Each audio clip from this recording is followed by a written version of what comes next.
Welcome to Inspired Living with Mark and Kim.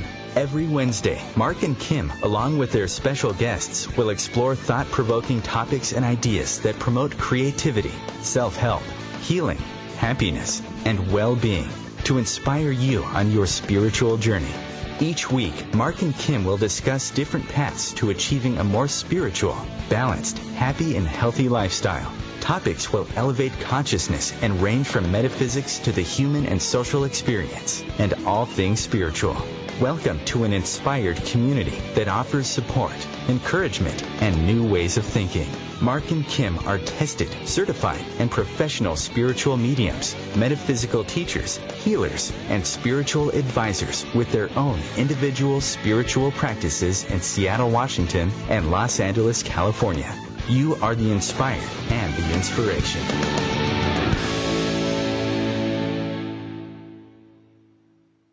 And welcome to Inspired Living with Mark and Kim. As always, to our Inspired listeners, thank you so much for being with us today. We have a great show ahead of us and a topic that so many of us on the quote-unquote spiritual path can relate to and have gone through. The topic of today's show, spiritual and broke. Oh, my goodness.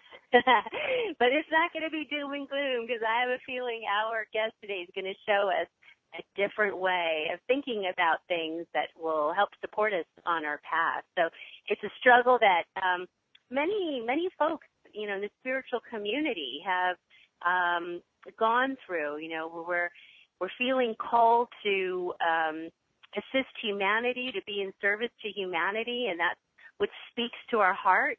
But then we struggle with the question many times of how am I going to be able to support myself? And, how am I going to leave this consistent paycheck that I have now that offers a lot of comfort and support to step into something that I don't know about? So today we're gonna hear a pretty interesting story of our guest's background and how she was able to get herself out of over $100,000 of debt while doing what she's meant to do. Now, doesn't that sound inspiring? That's what we're here to do every week. But first, I'm Kim Falcon. If you'd like to connect with me, you can do so at lovefirst.info, and certainly if there's anything I can do to support you on your path in the way of readings, healings, or hypnosis, please don't hesitate to reach out. You can connect with me on social media, and you can join me every Friday on Facebook Live at 12 Eastern, 9 a.m. Pacific for conscious conversation, Q&A, and guidance readings. Usually this week I am with my partner in crime, Mark Lanehart, but he's off having fun in Las Vegas without us. So we hope he's having a great time.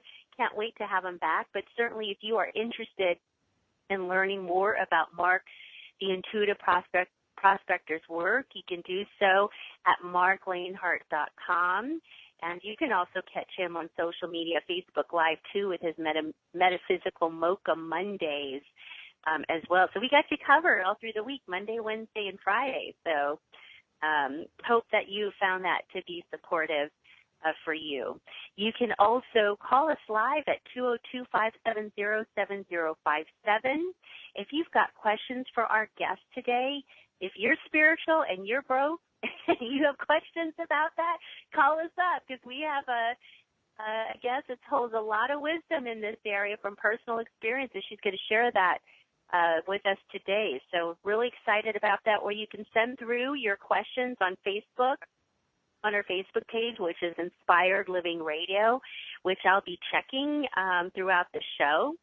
So there's, many ways. Take advantage of today's topic and our guests who can maybe perhaps walk you through your own experience. If you'd like to connect with us on social media or interact with us, you can find us, again, on Facebook under Inspired Living Radio, Twitter and Instagram under Inspired for Us.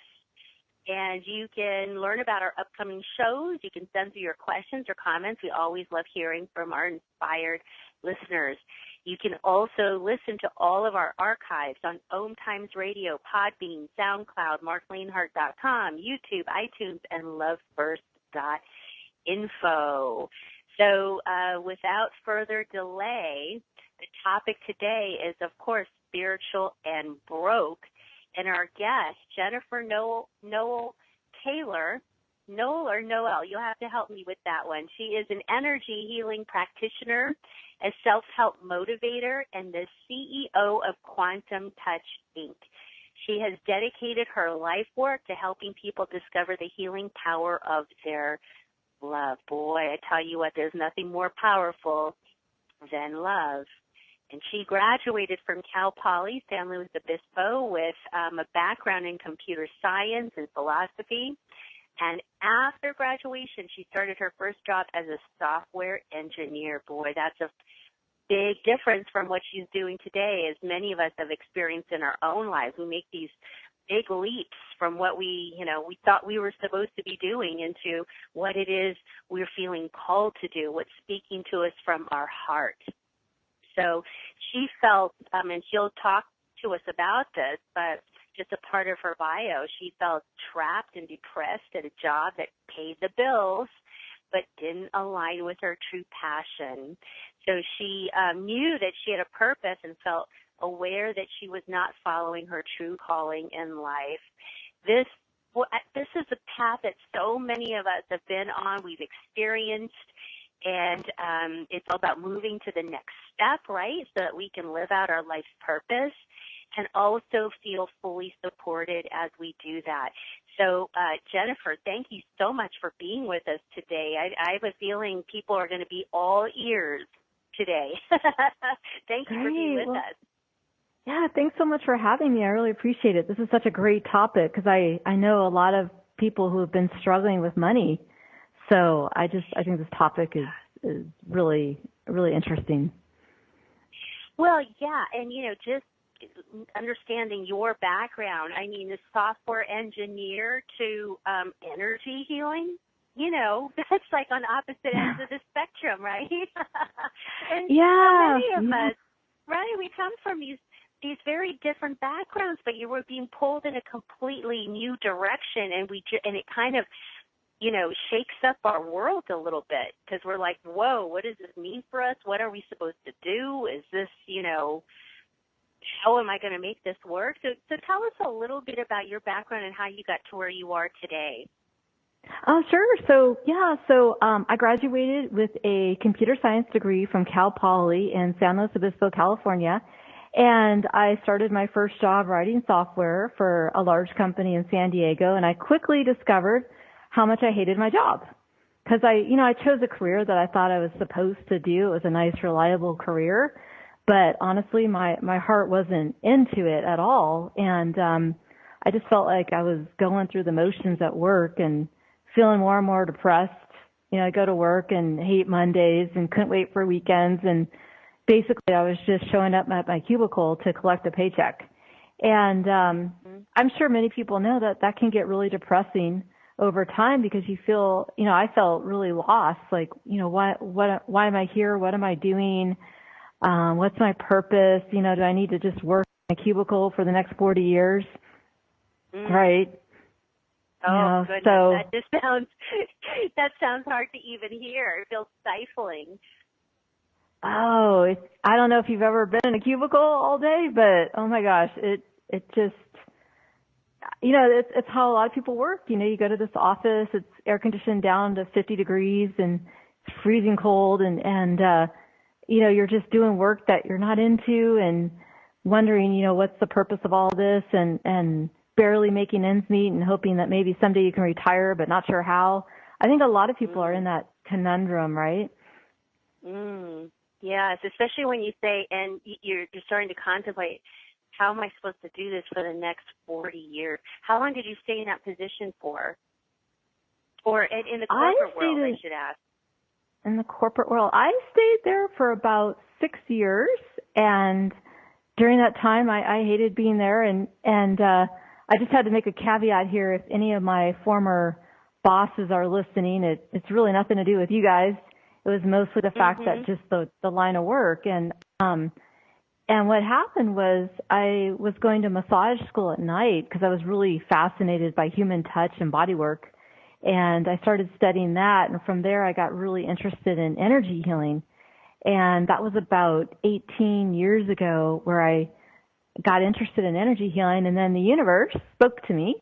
I just got this intuitive message that energy healing was, my life work. And from there things started to shift. But I can tell you this, I think when people get their life work downloaded to them from the universe, it's sometimes hard to believe.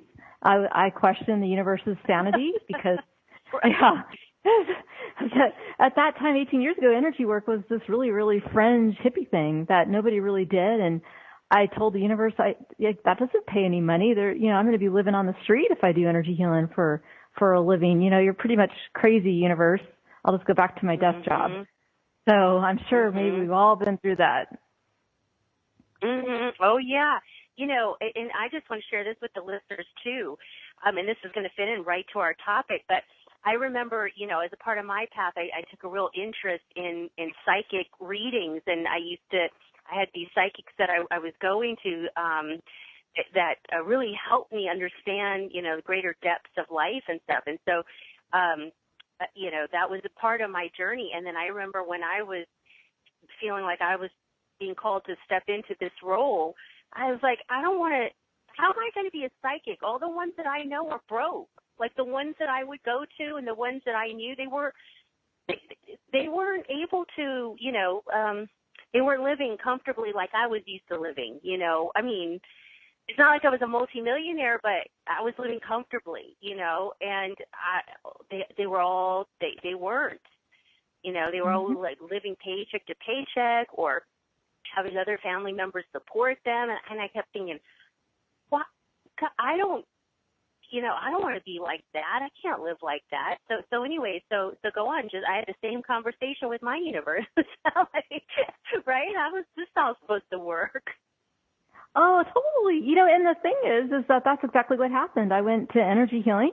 I followed my heart and said, I'm quitting my corporate job and going to energy healing.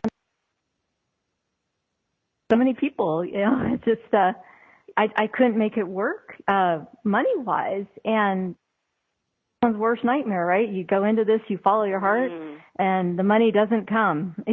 So yeah, that's what happened. Yeah.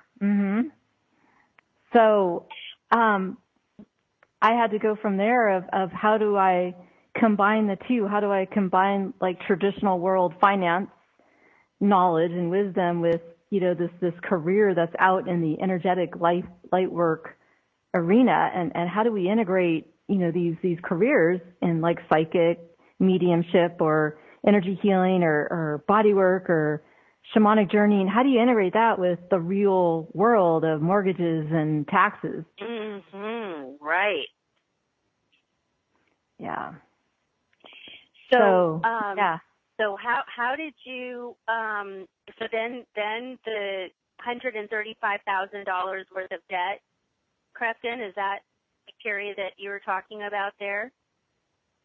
Yeah. What happened is I started running this company called Quantum Touch, which is what I do now. And there's like a kind of a series of synchronicities how I got into that. I started running it, and this company was always broke. We were always on the verge of having no money, and so I took out a business line of credit for $100,000, and it wasn't to grow the business. It was just to make payroll and buy office supplies. So I didn't do that wisely, but I was just desperate. So I took out a $100,000 line of credit. Personally, I had $35,000 of unsecured credit card debt. My card was always teetering on the edge of its balance, right? So I had a $35,000 limit, and I was always on that limit, and it seemed impossible because the interest alone $700 a month. So it just seemed like hopeless. But that's where I started. My goodness. Okay, so how and I'd love to learn a little bit more about quantum touch too, but talk to us about how did you make that transition, or what's important for you talk about the most common block to abundance from your perspective, but what is that, and then how did you start to create change for yourself? So this is what I did, and this is what I realized. I went for a lot of years spinning in circles, feeling hopeless and depressed. And I was angry at the universe. I was saying, God, come on, you're supposed to supply me money if I'm doing your work. That was kind of my line there. And so I was waiting for the universe to give me money, which I think a lot of us have done. Where's the money? I'm following my heart. Why isn't this working? And so I realized I had a big wake-up call, which I describe in my book, that made me realize myself like a victim. I was believing that I was a victim of the universe. I was in like a martyr consciousness with my business. I felt like a martyr for my cause. And this victim script of waiting for God or feeling like a victim to the IRS or, Trump or whatever it is, and feeling helpless and entrenched in that victim martyrhood was the thing I was doing wrong. It was the antithesis of abundance, because whenever we're feeling like a victim, we can't attract abundance. It's energetically incompatible.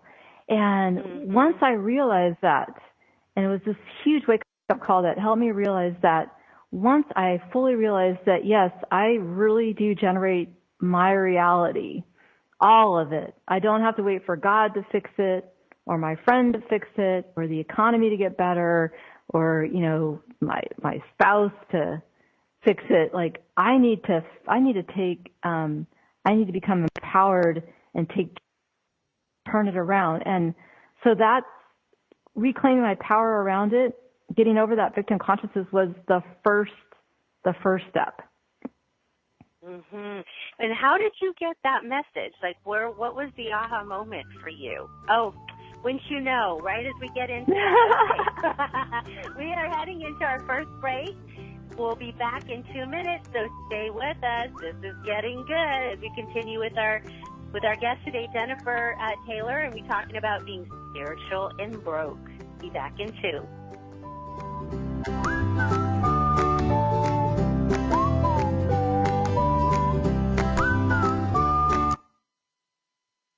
The future of Internet radio is here.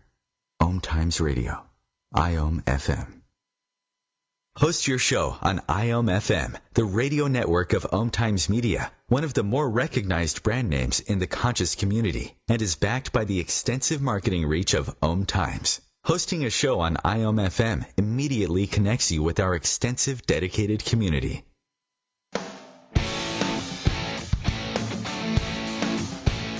Are you seeking answers to life questions? Would you like to connect to a departed loved one? Are you suffering from pain, stress, or anxiety? Kimberly Thalkin is a tested, certified, and professional psychic, spiritual medium, energy healer, hypnotherapist, and the founder of Love First, where life transformations happen. Love First services support, guide, and empower individuals by connecting them to their highest potential to live a healthier, joyful, and meaningful life that's filled with purpose. All services can be done by phone, Skype, or in person in Encino, California. Please visit lovefirst.info. That's LOVEFIRST.info for more information.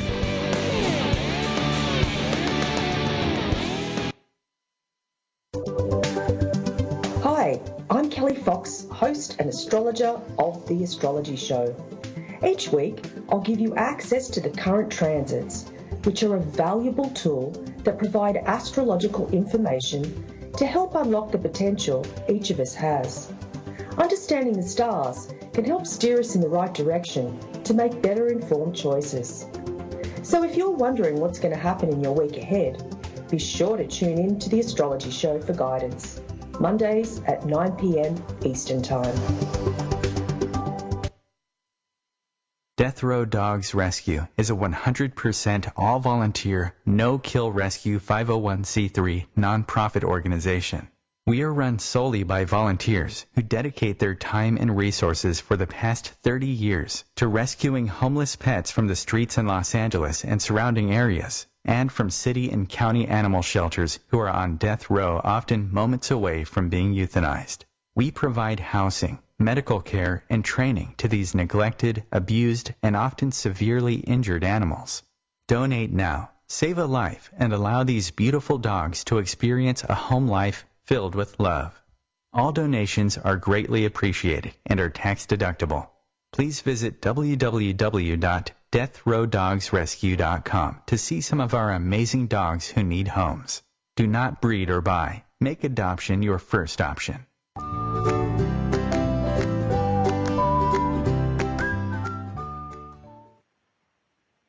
And welcome back to Inspired Living with Mark and Kim and our guest today, Jennifer Taylor, as we talk about being spiritual and broke. So before we went into break, Jennifer, you were talking about the very important topic of victim consciousness. And victim consciousness can be in places within us we're not even aware of. We're not even aware that that's how we've been seeing ourselves. So how did you come into that awareness? That's a great question. So, so I was, before, when I was broke, I was operating as a victim. And like you said, I wasn't even aware of how deeply this victim mentality had permeated my consciousness. It was kind of like a background script that was running. And just to reiterate, whenever we're identifying in the victim role on any level in our life, we can't attract what we want. So, like, for example, if you're feeling like a victim financially or a martyr for your cause financially, that energy is the antithesis of abundance. It's energetically incompatible. So here's what happened to me, and it's kind of an intense thing, but it was a huge wake-up call. It actually happened in the back of a police car. And what had happened is, it was super like crazy. But what happened was, so a man broke into my house at night. It turned into a robbery and a sexual assault. And so of course, I called 911 and they had to investigate the crime. And part of that was, they had to give me a ride to the rape trauma center. Clearly I was like desperately in shock and just kind of, discombobulated and completely, my world was ripped apart. And so I was sitting there in this state in the back of a police car, just like not really paying attention, not even knowing how I got there really. And, all of a sudden the universe said, okay, now pay attention. So I was sitting back there and I perked up, my ears perked up. One of the officers over the radio said, we're now transporting the victim to the RTC, which is the Rape Trauma Center. And like at that moment, I wanted to scream because my vision of myself was a spiritual leader, entrepreneur. Like I was teaching empowerment. I was teaching we create our reality. I was teaching like I was teaching the law of attraction, right? That we create our reality. I was teaching all this stuff. And yet at the same time, that word victim really struck me because I realized, wow, I'm teaching all this, but a lot of my life and my thoughts are in the victim-y state. Like I think like a victim a lot of the time, even though I'm teaching empowerment. And so at that moment, I realized, wow, like I really am acting like a victim in my life. And so I decided, you know what, that's the end of the victim thing. At this moment, I'm calling it done. Like I'm no longer going to be a victim ever again. Through my life. Yeah. That's amazing. That's really amazing. First, I'm sorry that you had to go through that experience, but isn't it? I mean, it's really amazing how it is we tap into our own awareness through the experiences that we go through, and how it is you came through to that awareness. That's phenomenal. And I think this is where sometimes can happen is, so, a lot of us teach the law of attraction, that we create our reality based on what we're projecting into the universe. it's a perceived law in the spiritual communities. I think the hard part about that for a lot of people, including me, is wondering, does the law of attraction really apply to every single situation? It's a conundrum. It's a struggle for a lot of us.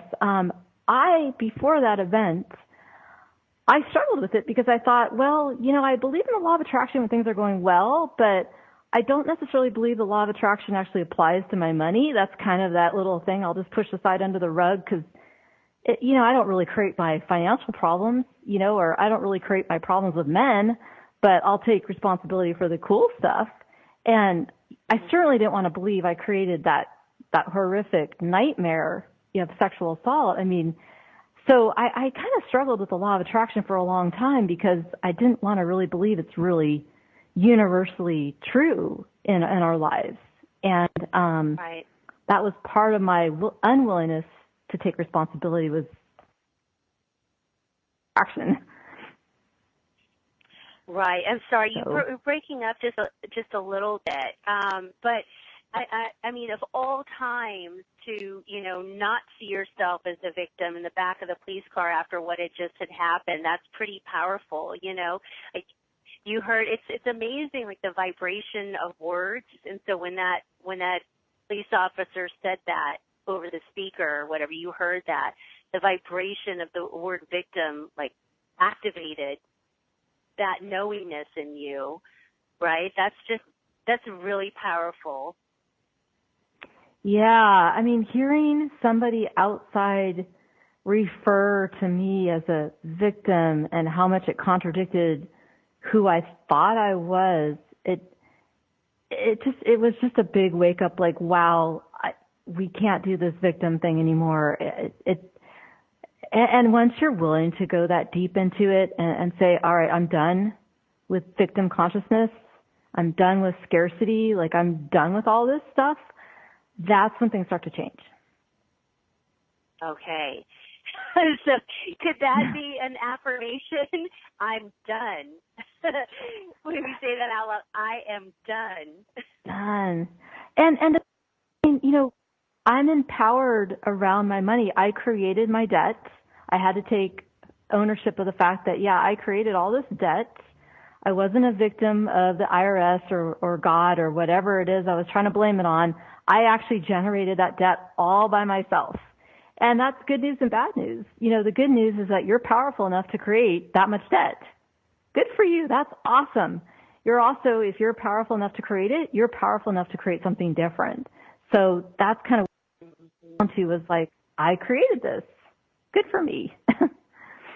Wow. And you see, even that's a different perspective, right? People are not thinking, oh, isn't that wonderful? I'm powerful enough to create this debt. They're not thinking like that. That's not how our, the human side of us thinks. We think we go into the conscious, the victimhood of it all. So thank you for helping us to turn our thinking around with that.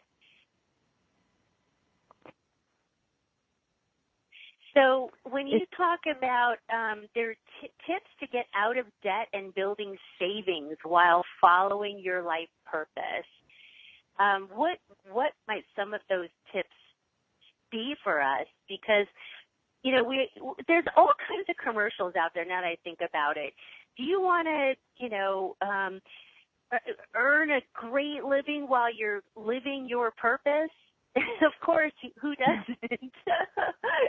So Right. Share with us, right? Share with us that this isn't some kind of feel-good thing. This is something you experienced, and there's ways to do it. So share with us some of these tips that we can do to build our savings and all of that, getting ourselves out of debt, if there may be debt there, just feeling like we're fully supported financially while we're doing what it is we love. What are some of those tips? So here's some of the tips. So the first is the ownership, because if you first own it at a very deep level, that you can change it. That's number one. Once you own it, then what I found is really helpful is to set the goal. You would believe how many people set the goal of just getting by. So instead of saying I'm just going to get by or I'm just going to make enough,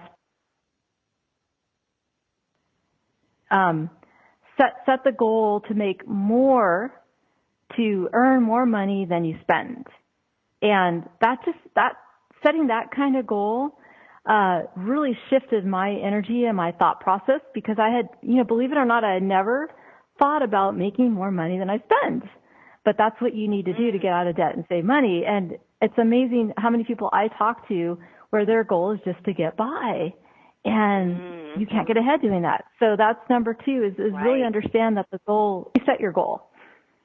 Number 2. I love it. The next step. Yeah. And it sounds so simple, but I had never done that before. The next step is to recognize that your money has the potential to make money for you. And that's another thing that I really never got into, was thinking of the idea, wealthy people are wealthy because their money makes them money, not their time. So entertaining perhaps the idea that at some point your money can start making money for you. And that was a stretch for me because I had never really done that before. I never really thought, wow, wouldn't that be nice if I had enough money where it actually made some money? And that was a stretch. And when you talk about your money making money for you, mean your like thought process around money. I'm sorry, you broke up just a little bit, but so when you talk about money can make money for you, are you talking about with it other investments, or are you thinking about that? Yeah, the idea that if you put your money into real estate or investments or even a savings account, and you won't believe how many spiritual people I talk to who don't think this way, and I'm not sure what that's about, but the idea of investing money to have it make money was really foreign to me. And it may be due, I'm kind of jumping topics here, but I believe that part of it is linked to this idea of worthiness, which is a whole nother can of worms, but it's feeling that you're worthy of operating your life at a profit, that what you're putting your life energy into, what you're putting money into, you're worthy of. And that was a concept that was different for me too, because I felt unworthy of having a return into what I put energy into. Now, how did you know you were feeling unworthy of operating at a profit? I feel like that the majority of people who are struggling struggle with unworthiness as far as they don't believe they deserve money. Like, there's a common belief in the spiritual communities that if you're trying to help others, if you're intending to serve and share your gifts on a spiritual level, you also need to take a vow of poverty. It's somehow like there's this energy that's intertwined. We don't deserve money, because spiritual service should be free.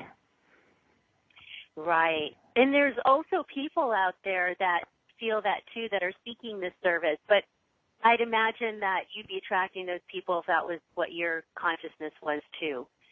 But anyways, that's very, I see exactly what it is you're saying. I mean, and sometimes I still struggle with worthiness. I'm not saying I'm perfect by any stretch of the imagination, I think it's a thing that I've been dealing with a long time. It's like feeling like almost guilty that my money's making money now, or feeling guilty that I want to buy a house, feeling like, I don't really deserve a nice pair of shoes. There's all this a little bit of hesitancy sometimes, and I still process that, but I see that a lot where people are saying, or you get guilt tripped by your customers saying, well, if you're really doing God's work or work of spirit, it should be free, and that gets permeated into our community. And so there's a lot of aspects where so many people in this community feel like they should give it away, or they should undercharge, or that nobody's going to pay that money for that, or like, I don't deserve a house, or I don't deserve $1 million, or that's greedy.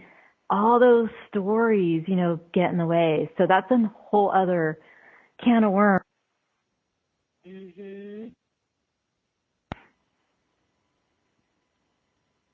Jennifer? Uh-huh. Oh, I'm sorry. I think you're just breaking up again. Okay, Yeah, so this is such a weird connection. I'm sorry. Yeah, I don't know what's going on here. So that's okay. yeah. Yeah, okay. So money can make money for you. All right, perfect. Yes. Money can make money for you, and you're worthy of it. And you're worthy of it. Awesome. Yes. Yes, really great reminders. Yeah, and you're in charge. You know, it's not, you don't have to wait around for God to do something, right? You don't have to wait for the IRS to get its act together. Like you can turn it around now, because so many people, I think, in these communities make the mistake of saying, well, I'm going to wait for the flow of spirit to take action, or I'm going to wait for the flow, or I'm just going to set the intent and sit on my couch and, you know, just wait for the law of attraction to take effect, right?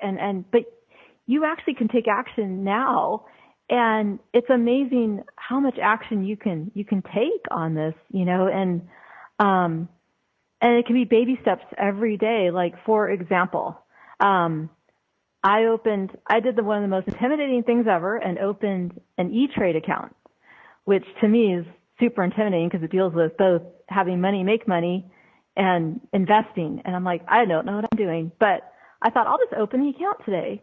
And so it's just taking little steps here and there to just change, you know, how you're working with your own money. I love it. Yeah, baby steps. You have to just take one step at a time. You know, like the human side of us wants it all up front. We want the answers, everything. Show us every step. I want every step up front. I know. We're heading into our second break. Stay with us. We'll be back in 2 minutes as we continue our conversation of being spiritual and broke. Most importantly, how to get out of it.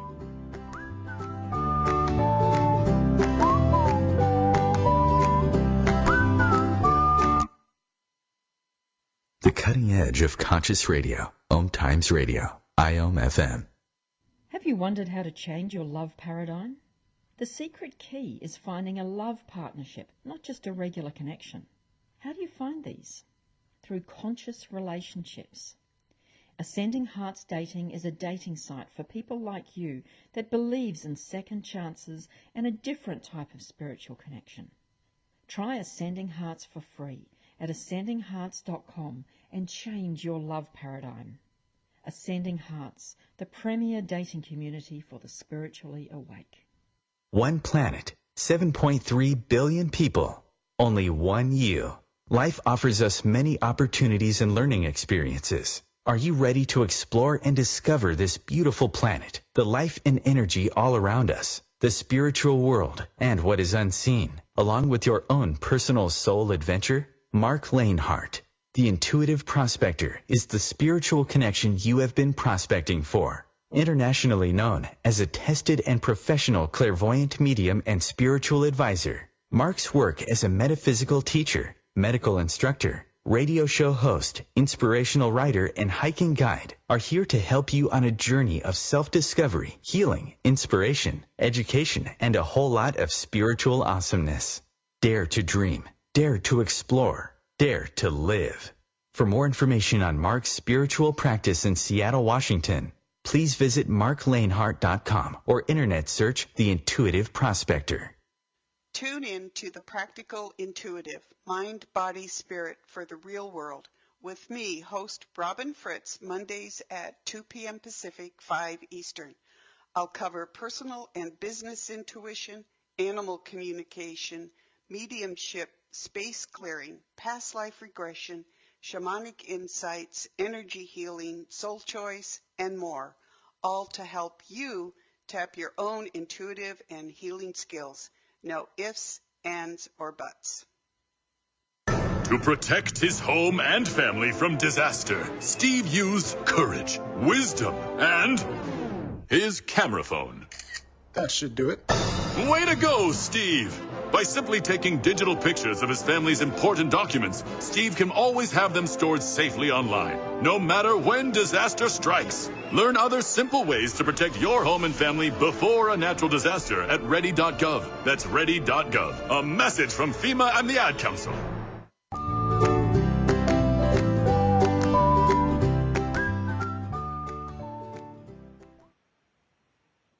And welcome back to Inspired Living with Mark and Kim and our guest, Jennifer Taylor, as we're talking about her upcoming book, Spiritual and Broke. So, Jennifer, you were talking about the law of attraction and why, there are people that struggle with that because they're not taking responsibility for all that they've attracted. And you talk about also struggle with affirmations that don't come true. So, talk to us a little bit about that, because there are a lot of people out there that do affirmations and they say these affirmations to themselves over and over again. So where does the struggle come in with that, and why is it that what it is they're seeking may not come through to fruition? Yeah, I think I share frustration from a lot of people who you sit there and you say, I like $1 million in my account in next week, or, you affirm like, okay, now I'm thinking abundant thoughts. I'm doing everything right. I'm connecting with this idea of owning a new car or a new house, right? And then a year later, nothing's changed. And I was feeling frustrated because I was doing that. I was doing the affirmations and, thinking I was doing the right thing, and yet nothing, changed. And why? And I realized that affirmations aren't enough. They're really cool and it's really nice, but you have to dig deeper than that and understand your energy that you're projecting and why your energy isn't attracting abundance, which is a little bit harder to understand, but but it takes like a deeper cut than just affirmations. And so, one of the things that I see and that I get frustrated by is this idea that you can sit on your couch and say, okay, I'm manifesting abundance, I'm thinking abundance, and in the meantime, you're living off your credit card, because I've done this. You're living off your credit card and thinking, all right, I'm thinking abundant thoughts, I believe I'm abundant, and yet your debt keeps on going up. And I don't know if anyone else has done that, but I've done that, and it's frustrating. So I believe it actually takes affirmations are great, but really changing how your actions and what you're doing and how you're managing your money and dealing with the practical stuff as well. And also changing your energy, getting out of that victim consciousness is really important, because if you're feeling like a victim, even if you're feeling like a victim to your affirmation, you now are not in the space to attract abundance, right? Interesting. Right. Who would have thought of that? A victim to the affirmations.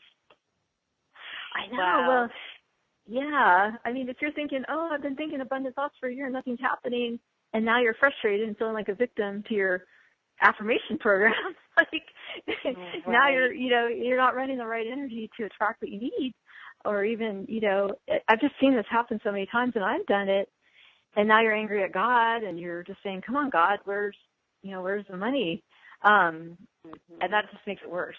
So that's my take on affirmations. Now, the victim consciousness, did you find any of that continue to seep through even when you said I'm done in the back of the police car, or how can people shift out of victim consciousness? Yeah, it seeps through, and it still does occasionally. And it's not the easiest thing, because on some level, when something bad that we judge as bad happens, I think the tendency is to feel like a victim. So in my case, with that sexual assault, or even when, let's say your car breaks down and it costs you $500 and now you have a new bill, or when something like that happens, of course, I think the instant thought is, oh man, not again. Why universe? Why me? Why did God let this happen? Or, why can't I ever have good luck? Or, these kind of victim-y thoughts just show up. And I think it takes a level of consciousness to catch yourself in that mode. And so what I have to do is sometimes when I start thinking like a victim, I instantly reframe. So for example, let's say, my car breaks down, my first thought is like, damn it, now I have to deal with this, so I start feeling like a victim of something I didn't want. And then my instant reframe is, okay, why did I create this? So it's an instant reframe of, instead of why did this happen to me, why did I create this? And if you keep on doing that and then you start to ask, well, what was the purpose? Why did I create this? That's a really interesting question to me, because you can dig deeper into it and understand, oh, well, it's really great that my car broke down and I created this, because if it didn't break down now, I would have had a bigger problem later on, or I would have been stranded. Just understanding the significance of what you're creating and asking, putting the question out there, what's behind my creation? Well, I'll tell you what, with that question, Jennifer, why did I create this? That's really handing yourself full and complete responsibility there. There's no getting around that with that question. Right? I know, yeah. I mean, yeah. Yeah. Sorry, go ahead. Oh, I was just going to say, you can't wiggle your way out of that one. That's like, that's it right there. That's the question. Why did I create this? I bet that's a really hard question for many people to stomach when they're going through a difficult time. It's super hard to stomach, and sometimes you may need to process the emotions first and then ask that question. Sometimes it may be so horrendous, whatever it is you're going through, that it may not be the right time to ask that question. It may be like, I need to grieve. And sometimes I'll even, if I'm going through something really difficult, I let myself fully feel like the grief or the anger or whatever the emotion is. And then when I get more neutral, then I ask that question. So giving yourself some time before you ask that question can sometimes help, but eventually I get to that question, because that's the heart of the matter to me. Yeah, that's a beautiful point that you bring up, because we do have to process and let go of those emotions that may be there. I like how you said that. I feel that's really important, that we don't pretend like those emotions aren't there, right? This isn't about pretending. It's about recognizing and being able to let it go and move through those emotions, not suppress it and pretend and all of that stuff. Because then we just, create another situation for us to have to work through. So that's beautiful. Now, when you talk about, you first of all, I got to make sure that everybody knows, when is your book coming out? It's coming out May 8th. I'm super excited. It's almost here. Yay. Oh, boy, you're going to keep us on the edge of our seat until then, huh? Uh-huh. I took a long time writing it. Everybody's all excited with all this information, and that we got to wait till May. Oh, man. Okay, so where can people find the book, and where can people connect with you? I want to make sure they have that information. Okay, great. Yeah, so I'm actually giving out the first 3 chapters of the book for free right now on my website. So if you go there and sign up for my mailing list, which I promise I do not bombard anyone with emails when you sign up, you'll get one email with the first 3 chapters of the book, and that's pretty much it, unless something really cool happens. So it's not like you're going to get an email every day. So it's spiritualandbroke.com. And, and you'll get to see if you resonate, with my writing. So I hope you get a chance to go there and visit. That's awesome. Thank you for sharing that. Yeah, so that's an easy website to remember, spiritualandbroke.com for those people that are needing some support. Okay, great. So, one of the other things you talked about is how to transform your finances without feeling deprived or denying yourself the little luxuries in life, because that is one thing that we'll do, right? We'll you know, put ourselves on the back burner, and we keep going on and on and on like that, and that doesn't make us feel any better. So it's nice to be able to do things that, you know, show that, you know, are in support of loving ourselves in the process. So talk to us a little bit about that. How can we do all of this while still not feeling deprived? That's a good question. That's a whole section of my book. You know, the worst thing, I think, to get your finances under control is to do a budget. I hate budgets. And the word frugality just doesn't work for me. I mean, that feels constricted already in the antithesis of abundance. Like, I'm being frugal. I'm going to end up in a house full of cobwebs and rats all by myself. That's how I say when I think of frugality, I think of a really negative image. So that kind of stuff didn't work for me. You know, I tried cutting up my credit cards, and 5 minutes later I was fishing it out of the trash and taping it back together. It's a lost cause on me. So I don't think getting your finances in alignment is about denial, because, again, that energy of denying yourself is the antithesis of abundance. But what I do feel, and this was a mistake I was making, is when I was spending money, I had a lot of spending habits that had no meaning to me. So let me give you an example.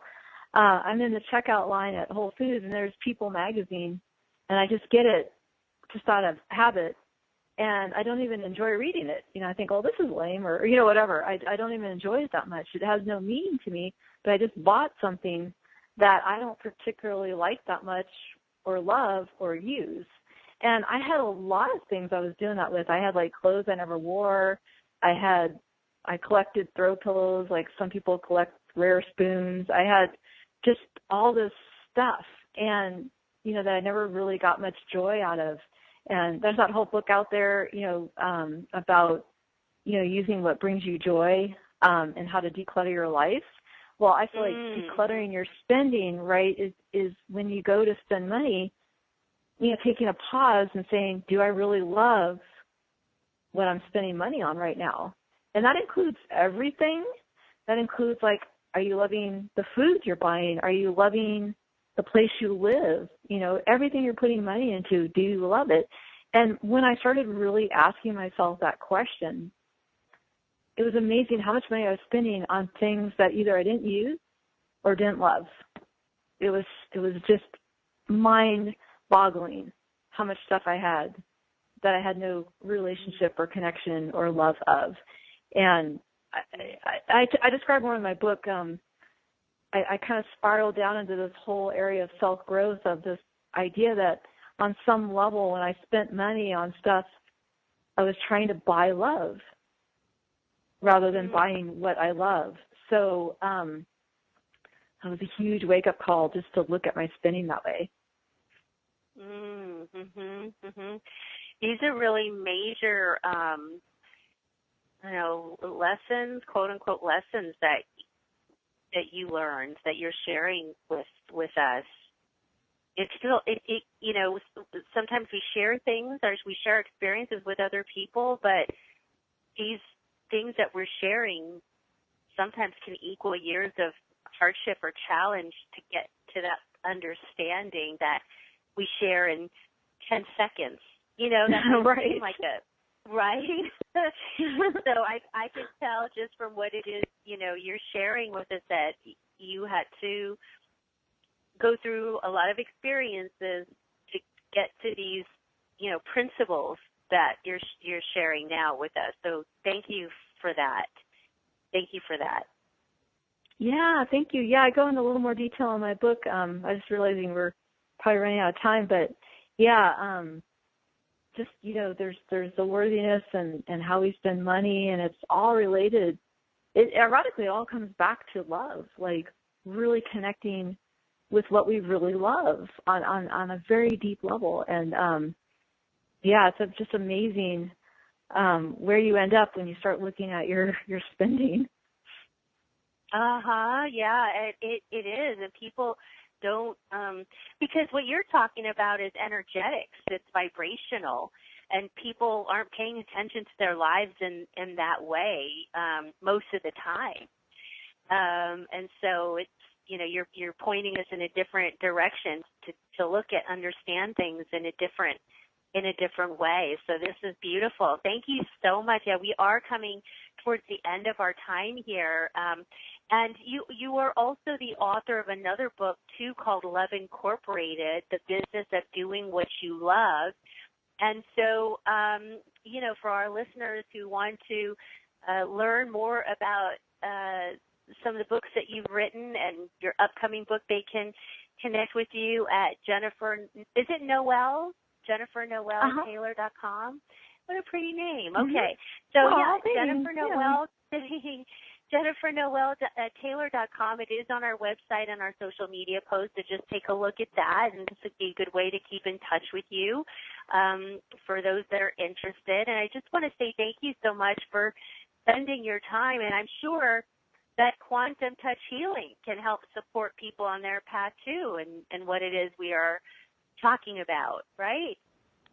Yeah, that deals with the energetics of health, so the energetics of pain and things like that. So that's a whole other really fascinating thing to study, is how we generate health stuff, which I love. There we go. Because health is abundance too. So, all right. Thank you so much for being with us today, and thank you to our Inspire listeners. This is a great show, as expected. A lot of good information. And until next week, always remember to come from a place of love. Bye-bye. Thank you.